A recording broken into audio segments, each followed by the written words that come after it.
Last Friday afternoon, I just happened by the fan club, which is downtown Boston, and caught Harry James and his piano player Norm Parker kind of rehearsing. They were taking a break from Big Broadcast of 1944, which is currently playing here at the Schubert Theater in Boston. And it was so much fun and such a thrill because I got to talk to him and sing with him. Harry James.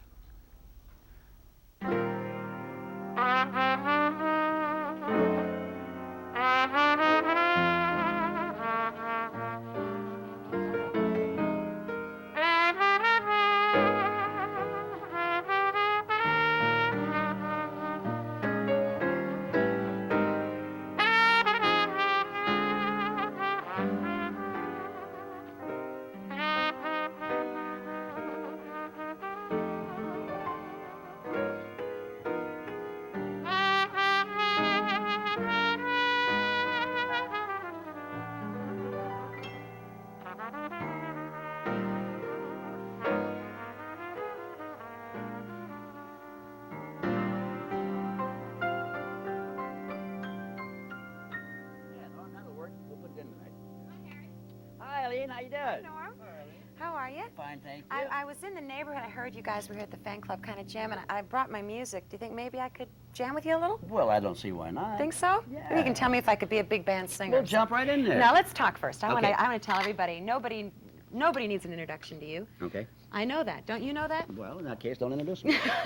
Harry James. Anybody that loves the sound of a horn and great music knows Harry James. You're here in Boston. Yes, with we are. the Big Broadcast of At the 1944. Schubert Theater, and we're having a ball. It's Are you really? Nice. Yeah, it's real nice. Is it still as much fun today to play as it was years ago? Well, it's more fun to play today than it was yesterday, but not as much as tomorrow. Really? Mhm. You haven't lost any of the excitement about playing? Yeah, we don't get to play as much baseball as we used to. Oh, you are a baseball player, aren't What you? do you think this is, chopped liver?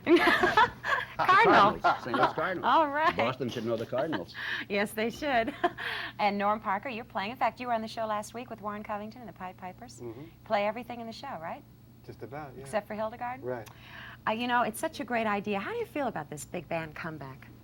I mean, the idea of putting a show together like this is so unique. Well, that's two questions, Eileen. I mean, the big band comeback, the good bands never left. But unfortunately, we haven't had any farm system. There haven't been any new bands come up to take the place of the old ones that are no longer existing. You know, like Benny plays once in a while, and then last year we lost Lombardo and Kenton, and we haven't had the replacements for those people. But the bands that are organized, like Basie and Woody and ours, and, you know, those bands, I mean, it's just a matter of where we want to play, because it's really, the enthusiasm is really there. I think it is. I think the public is longing for this again. When you started out, your father was in the music business, He was right? a trumpet player and a band director in the circus. But you started on the drums. Well, yeah, I started on the drums when I was 6 years old, because in a circus you must do something. So I Your played- father didn't oh, feel like your lip was ready for the horn yet? No, well, I had no idea of playing it then, but I was playing the drums.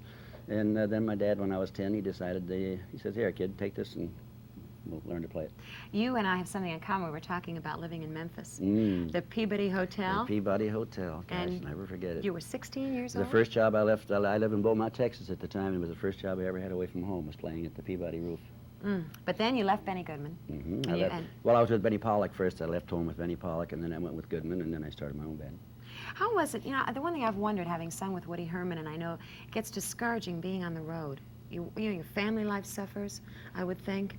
I mean, isn't there an awful lot of pressure? One-nighters everywhere? Well, no, not really, because you see, we're booked a year in advance, at least.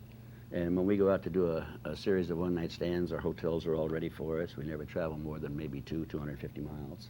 And we know most of the jobs because we played them before. Of course, you did it all on a bus, though, didn't you? Well, we fly to a point, like we fly either to Dallas or to New York or Philadelphia or whatever, and then we take our Greyhound charter, and then we go from there, and then when we finish in a certain major city, then we fly back home. Yeah, you remember the song? I've heard that song before. I think I have. You know, Columbia Records must have just, I mean, that was their first million seller The that they ever first one had. they ever had, yeah, I have the copy. They sent me a copy. I have it home. I mean, that must have made you feel incredible. Was that one of the first million-selling records of any kind? Well, I wouldn't know about that, because it was the first for Columbia, that I'm sure of. But I think by that time Crosby had 4 or 5, and, you know, a few people like that. I've read about you that you say you think you have a degree in mass psychology. Is that right? Yeah. Yeah. What does that mean? Well, that means that I can more or less control a crowd if we're playing for them.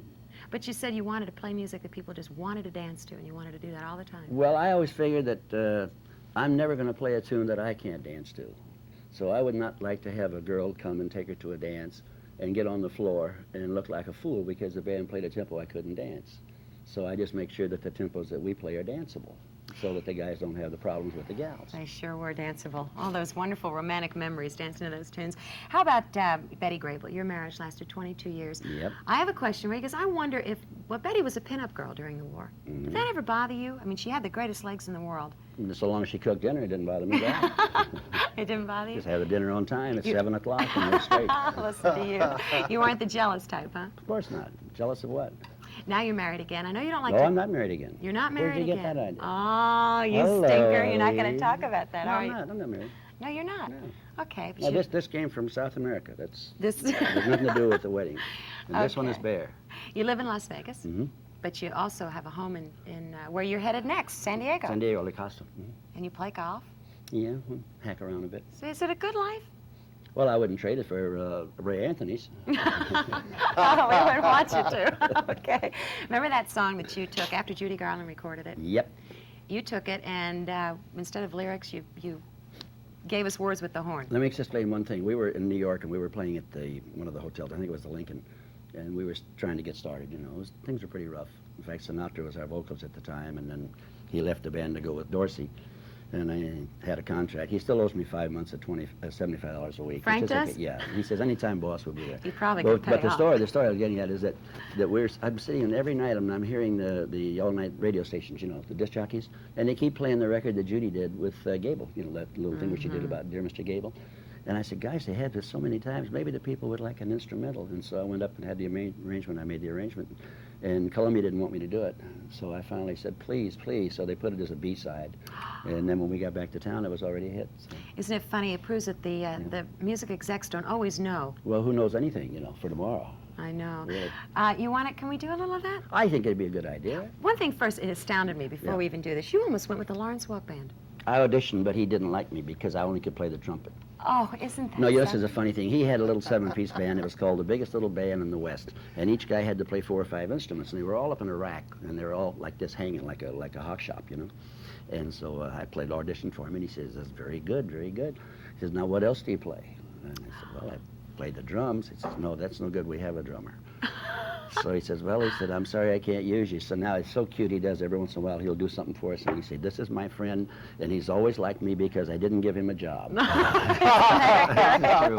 old Lawrence. No, he's beautiful. Okay, let's do a little of this. Boy, is this a thrill. I'm going to do You Made Me Love You. Is that? Okay. You're going to play now. I'll jump in there if All right. there's a spot. We got a key on this? Got a key? We'll do it in, what, G? See I what you think got G'll there. get it. Do it. Yeah, G. G's good?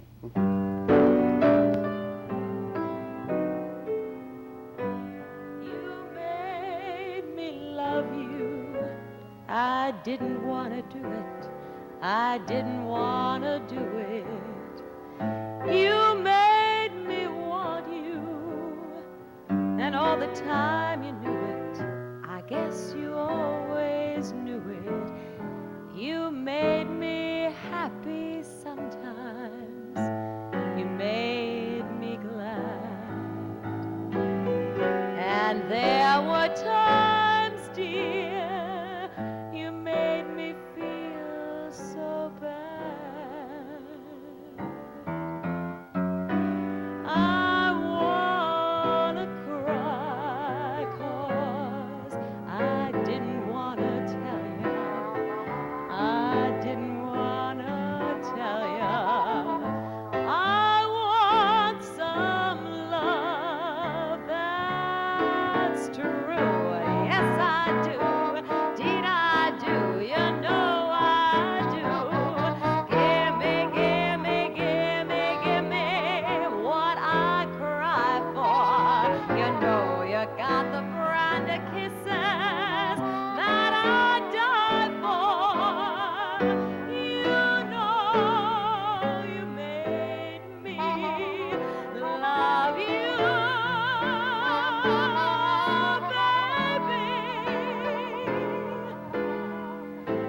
You know you made me love you.